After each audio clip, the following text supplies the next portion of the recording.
Part of what makes hip-hop so great is the competitive nature of it. Whether it's breakdancing, graffiti, DJing, or MCing, people have been competing to be the best since its inception. Some of the best music comes in the form of diss tracks aimed at competitors, aka rap beef, something almost as old as the art form itself. Hip-hop being a culture originating from the streets, though, does mean that things sometimes get more violent and past the realms of friendly competition. What happens when a Compton Pyru and a Compton Crip come to verbal blows over a misunderstanding? Well, as the saying goes, communication is key. This is DJ Quik versus MC Eiht and Compton's Most Wanted. I'll be covering how it started, as well as diss songs and altercations that occurred by year. Hopefully, I didn't miss any highlights. Apparently, what ignited the beef was when DJ Quik, member of the Treetop Pyrus, released a mixtape aptly named The Red Tape around 1987. On the tape was a track called Real Dough, which included the line, "I'm not an NWA, I ain't yet, I'm on my way to the top of the tree for CMW to see," which was seen by some as a diss to the group CMW. Considering the reference to Quik's set Treetop Pyrus, and then a mention of CMW, which frontman MC Eiht belonged to, and his Crip affiliation, I can see how it could be taken as a competitive line of sorts. Quik would years later come out on another diss track aimed at MC Eiht and address the situation, but we'll get to that part a little later. In 1990, CMW retaliated to the perceived diss by Quik on their song Duck Sick from their first album, It's a Compton Thing. For those that have never heard of the term duck sick before, mess around with the letters and you should figure out real quick what it means. Considering, however, that the Red Tape was an underground mixtape and not widely known, this diss track towards Quik could be seen as coming out of left field for those not in the know, and would be the first diss track on an official album release. CMW doesn't mention Quik by name on the track, but make it quite clear that they're dissing someone that dissed him first, based on MC Eiht starting his first verse with the line, "Back for the payback," and later on in the song with the line, "Eiht ain't no punk, so learn it quick," which could be easily seen as a play on words using DJ Quik's name. CMW member The Chill also had lines in his verses which seem to be calling out DJ Quik, with mentions to demo tapes and disses, which is most likely referring to the Red Tape that Quik made. The song has a pretty G-funk sound typical of early 90s West Coast rap, and the chorus is kind of funny. It's not one of my favorite songs in the beef, but not a bad opener from CMW's side. Nothing was said on wax in retaliation by Quik on his debut studio album, Quik Is the Name, which was released January 1991. Months later, however, on CMW's second album, Straight Checkin' 'Em, the group dissed Quik again on the track Death Wish, or at least it was perceived that way. The lyrics can be generally seen as a diss to someone, but the line in particular that was seen as aimed towards Quik was, "Biting me quick will mean you get the duck sick quick." Eiht would years later in an interview say that the song was not a diss to Quik at all, but just misconstrued as such. To me, I see it as a subliminal diss, which is still to this day something common in hip-hop. It makes it not only easier to deny that the line in question was aimed at someone in particular, but also to sort of put out a hook to see who will take the bait and respond to it thinking it was about them. A lot of rappers have made generally aggressive songs without naming a specific person in mind. As they say, if the shoe fits, wear it.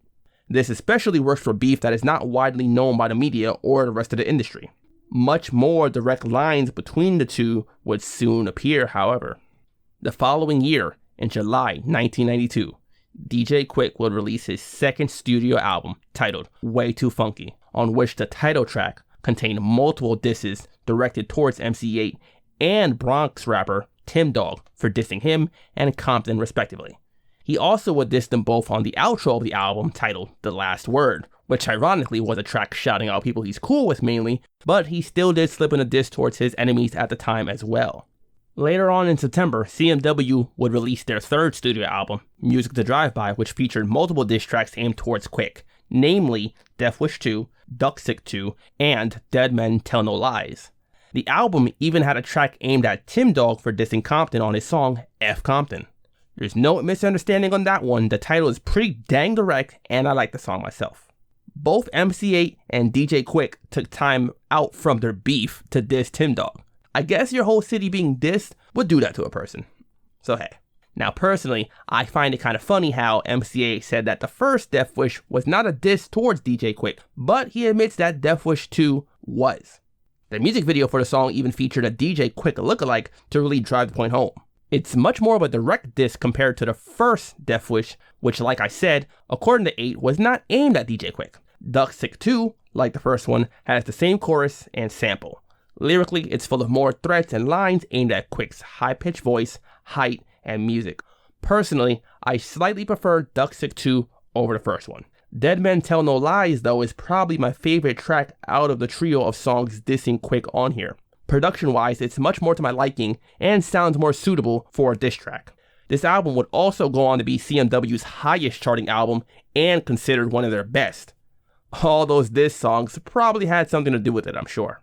Neither side released an album in 1993, but the next year would see the beef continue on wax and the release of what is known as one of the best diss tracks of the beef and hip-hop as a whole. In 1994, MC Eiht would release his solo debut studio album, We Come Strapped, which included Death Wish 3, once again taking aim at DJ Quik, of course. As you could probably guess, it's full of more death threats, and speaking of death threats, that would be the name of MC Eiht's second studio album, which contains yet another diss track to Quik, but we'll get to that in a moment. A few months after the release of We Come Strapped was the release of the soundtrack to the Murder Was the Case short film by Death Row Records, which featured the song Dollars and Cents, another diss track to MC Eiht and probably the most well-known song of the beef. It features classic lines like, "You left out the G cause the G ain't in you," and is considered a top diss track till this day and one of my personal favorites. Unlike some of the previously released songs that just had a few lines dedicated to the rival in question or was more subliminal in tone, this one was more direct and a scathing diss on top of having a classic G-Funk beat. I mentioned this song on my top 10 diss tracks of all time video that I made some years ago, which I will link below in the description. The beef between these two West Coast rap stars continued on into 1995 with the release of Quik's third album, Safe and Sound, which included the song Dollars and Cents, also from the Murder Was the Case soundtrack. According to interviews, Quik performed the song shortly after the album release at an after-party for the Soul Train Awards at the El Rey Theater in LA, hosted by Suge Knight, and a fight was started between Quik and an audience member who was a friend of Eiht's. According to Quik, while they were fighting, the rest of the club broke out into fights as well, and a man in attendance named Kelly Jamerson, allegedly a Rolling 60s Crip, was stomped to death in the middle of the brawl. Situations like this might not have had much to do with the beef with MC Eiht and Quik directly, but it helped Quik begin to take a different route in his music and focus less on the negative side of hip-hop. This is one of many examples of the violence that can occur when rap beef pours into the streets. Often it is people around the rappers who commit the violence and suffer the consequences, leaving families and friends to mourn the losses. Fortunately, no other violent situations occurred from this beef as far as I know, but things weren't squashed just yet. Along with Dollars and Cents, the album featured another diss track aimed at MC Eiht and CMW titled Let You Have It, where Quik responds to the video for Death Wish 2, which featured the Quik lookalike, and as I said earlier, he also mentions that the lines from the song that set off the beef, Real Dough, were never meant to be a diss towards CMW. Later on that same year in August, during the Source Awards, Quik would perform some of Dollars and Cents live while MC Eiht was in the audience. A very bold move by Quik, but fortunately, things didn't seem to escalate further from it. In April of 1996 was the release of MC Eiht's second studio album, Death Threats, which featured the song Death Wish 4, Tap That Ass, the fourth and final installment of the Death Wish series and the last officially released diss track in the beef. On the song, he paints a different picture of what happened when he and DJ Quik first met in person, as opposed to what Quik said on Dollars and Cents, and goes on to even say that DJ Quik did not write his own diss track. This claim seems to have a bit of truth to it, according to an interview Quik did years later where he talked about various songs that he's worked on, and he says that his friend and personal assistant, Top Dog Daryl Reed, helped him with the song by writing the hook, giving him the concept, and picking the beat. Unfortunately, in 1998, Top Dog would be shot and killed by Quik's nephew, Thaddeus Davis, while Quik was working on his next album. Death Wish 4 would be the last track officially released where the rivals dissed one another, but there were a few other songs involving the beef still. Sometime during his stint at Death Row Records, Quik recorded a song titled Boom, which took aim at MC Eiht among others. But it wasn't until 2008 when it got an unofficial release on a compilation titled the Death Row Sessions EP. and by then the beef would long be since reconciled. Also on that release was the demo version of Dollars and Cents, which has a completely different beat and has Quik's second verse from the album version, but Second to None is on it instead of Quik's other two verses. In November 1998, DJ Quik would release his fourth studio album, Rhythmalism, which featured the song Use a Gangsta, where Quik addressed his beef with Eiht in the past tense, showing that he's no longer interested in keeping it going, and even mentions wanting to do a song with Eiht later on. He also addressed the incident in the El Rey Theater as well as the murder of Tupac and Biggie, and how he was apparently a suspect in Biggie's murder. Apparently because he owned the same kind of car that was witnessed at the shooting.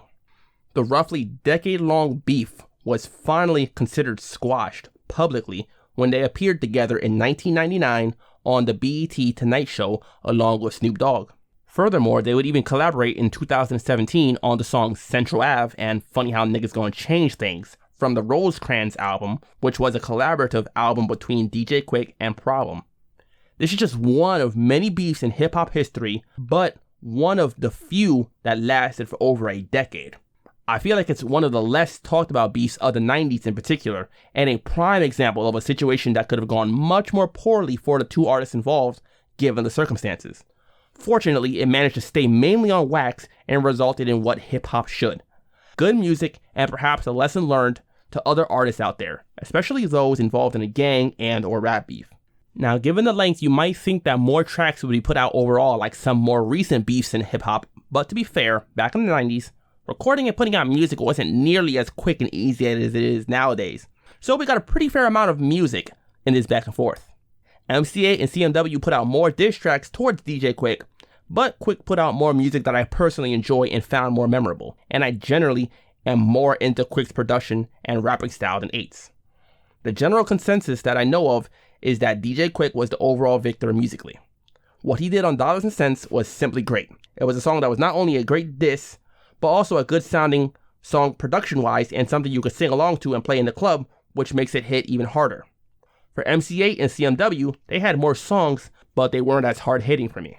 For things like this, quality over quantity. Regardless, however, they both had pretty good careers in the entertainment industry. Quik went on to continue to release solo albums and also do a lot of producing for other artists like Tupac, Snoop Dogg, Jay-Z, and more, while MC8 put out more solo albums along with group albums with CMW and even starred in the film Menace to Society, and had his music in movie soundtracks as well as voiced a character in the classic game Grand Theft Auto San Andreas. For those that don't know, he voiced the character Ryder. So both wound up coming out of the beef to have pretty good careers and memorable contributions to the genre. If you haven't heard any of these songs in the beef yet, go check them out and give their other music a listen too. And of course, feel free to leave a comment in the comment section below with your thoughts on this beef and what beef you'd like me to talk about next. And remember, like always, to subscribe to the channel for more videos, and I will catch you guys next time.